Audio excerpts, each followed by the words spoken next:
Ya, Assalamualaikum dik. Tahun ni adik balik raya belah mana? Kelantan. Apa dia? Kelantan. Kelantan. Bahagian mana?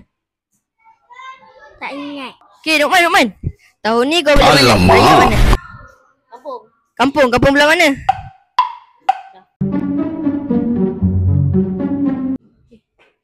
Assalamualaikum Ustaz. Assalamualaikum Ustaz. Tak ada buka pula. 2,000 years later. Assalamualaikum Ustaz. Salam. Okey. Saya ada soalan ni untuk Ustaz. Apa soalan nak raya? Tahun ni Ustaz balik raya belah mana? Perak Darul Ridwan. Perak belah mana? Tempat yang paling bersejarah. Pasir Salak. Okey, cikgu.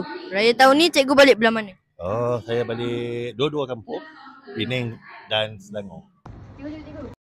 Raya tahun ni cikgu raya kat mana? Cikgu raya Kuantan Pahang. Nak ikut cikgu raya? Boleh lah. Jom. Assalamualaikum cikgu. Cikgu jangan lari cikgu.